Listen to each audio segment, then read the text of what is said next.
Hello and welcome to my channel. Today we're looking into the disappearance of Lillian Elizabeth Richey. She disappeared from her home in 1964. And it says that the address is listed as 336 or 3036 West Sherman Avenue. And I'm not sure which one it is, but this one is 336. And so I don't know. There's a school there and a school here. And so I'm not sure which one it was, but there's a photo of her. It's on another website, and this photo can be found at this one, Historic Horrors, Disturbing True Crime Stories. So it says that she went missing February 9th or the 10th. The previous evening, she was a widow. Her husband had died 2 years earlier. And he was driving somewhere and something happened, but he died in Sparks, Nevada. Anyway, she had been at the ranch club in Garden City, Idaho with a gentleman that was visiting from California. I don't know if he was visiting her or I don't know, but he was reported to be attending the Cattle Feeders Convention in Boise. So the man dropped her off between 1:30 and 2 a.m. on the morning of February 9th. And apparently neighbors seen her there. And then he took her car and drove it to Boise where he was staying. I guess she let him borrow her car because, he was out of town. He didn't have a car. But that morning at 11 a.m. the next day, he returned her car with a friend following him so that he could return to Boise. Both gentlemen had been invited to have breakfast with her. Both men had been invited to have. How did she meet the other man? If the other man was there and had a car, why would the one man need her car? And how did she invite them both to have breakfast if she hadn't seen the other guy? I don't know. Maybe they had made arrangements for the night before for the other guy to bring him back, and she said she would take him out to breakfast. A newspaper account indicated that the men put the car in the garage, then knocked on the front door. When there was no answer, they tried the door and found it unlocked. They called out to her and searched the house, but there was nobody there. They wrote a note. They left. Both men, and there's the note on this other website. You can see the note there if you want to pause it to try to read it. So, if you're a handwriting analysis and you feel that will help you to be able to tell if somebody committed a crime, you can read the note. Because those are the only suspects that we have. So it says they wrote a note. Both men were said to have been investigated extensively and were cleared of any involvement. Their identities were carefully protected by the police. Her absence was noted when she didn't show up to work at noon. By 4 p.m., there was enough concern to report her missing. They're not sure who reported her missing, though. When the police searched her house, they found the black wrap she had worn with her black cocktail dress. Not her black cocktail dress the night before hanging in. Her cocktail dress she was wearing wasn't found. And it looked like she had changed coats and grabbed another coat and didn't grab a change of clothes. I don't know if she grabbed a change of clothes or they didn't notice. The only items seemingly missing from the residence were a black evening purse, a green and brown plaid dress, a short white cloth coat, a large black purse, and brass fittings in a book titled A Man Named Peter. So it looked like she was still wearing the cocktail dress. I don't know if that's the green and brown plaid dress. No, it's not. So it looks like she's still wearing the dress. She grabbed another dress. She changed her coat and she left because there's two purses missing. So it looks like she's got the evening purse she's carrying in another purse. So it looks like she changed her coat, grabbed another dress, grabbed her another purse, grabbed her book, and left. That's what it looks like. She stopped there and she left. Because if somebody took her or kidnapped her or did something to her, why would they take a change of clothes? Why would she be wearing a coat? And why would she have taken another purse? And why is she still wearing the cocktail dress?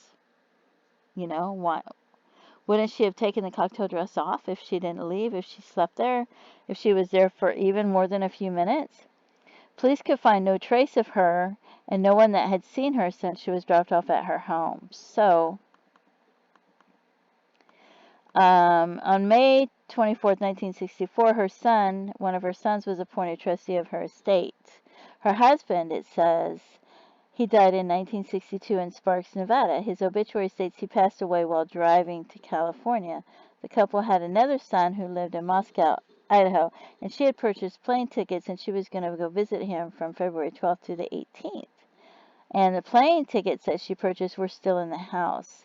In June of 1964, they posted a $5,000 reward, which he said he would pay to the first person who gives him such information that leads to the finding of her or her body, either dead or alive. So, in March of 1967, her son moved to have her declared legally dead, and then it lists her personal property. So, and if you want to pause it to read it, you can. It's really sad. And her son split her estate. They each got half. So what happened to her? And it says 75 to 100 people were interviewed. And then the Elijah drain, which ran near her home, was searched. Culvert was dragged. The house was searched a couple of times. They got fingerprints. They sent them away. They had dozens of tips and rumors, and all of it was checked out. There was a rumor going around that maybe she was buried under the school district administration building because it was just blocks away from her home. That's why I thought, well, if we could see that, we'd know which address it was. But you can look it up if you like. In 2018, police and students, they got the equipment to look with cadaver dogs and ground penetrating radar, and they thought maybe there was a body under that building. But they excavated the area and there was no body. So, and both of her sons have since passed away. So it's strange to me that, I don't know, it's strange to me because it really seems to me like she just stopped at the house. She grabbed a change of clothes for the next day. She changed her coat. Maybe it was cold. Maybe she wanted a warmer coat. And then she grabbed a bigger purse to take with her as well. Maybe she could slip the little purse into it. So instead of trying to take everything out from one purse and put it in the other, she just grabbed the other purse. And it looks like she just left. So,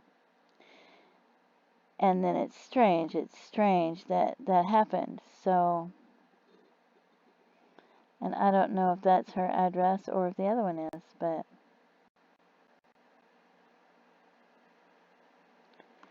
that's where she lived. And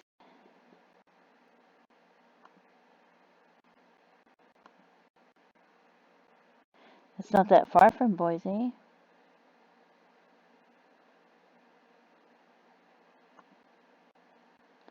Maybe he was somebody that she knew. I don't know.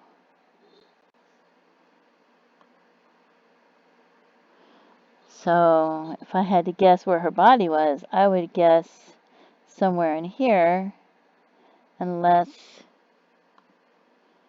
something happened, unless she went with him and something happened. And then I don't know. Because they still haven't found her body, so she might be some Jane Doe found somewhere. She could be found. If he was, because that's the only people that we have that are suspects, because we don't have any of the other suspects. So if they did something and something happened, then her body could be anywhere between here and California, right? A Jane Doe. So, but I don't know, because it could have been somebody else. It's possible there was somebody else. Could be a neighbor or somebody that knew that she lived alone and then saw her in the dress or something. I don't know, but what are your thoughts? What do you think happened to her? And if you have any information, maybe over the years somebody's been drinking and telling stories or something, there's a phone number. Give them a call, let them know. If you're not sure if it's important or not, Maybe it is. Maybe it's that missing piece of the puzzle. Give them a call and let them know. Because that is so sad. She had blonde hair and blue eyes, and there she was, a widow living alone. Her maiden name was Woolander. 5'2", 118 pounds. Just a short, tiny, tiny woman. So, very pretty. Anyway, don't forget to pray for her loved ones and her family. And thank you so much for tuning in. Have a great day. Bye-bye.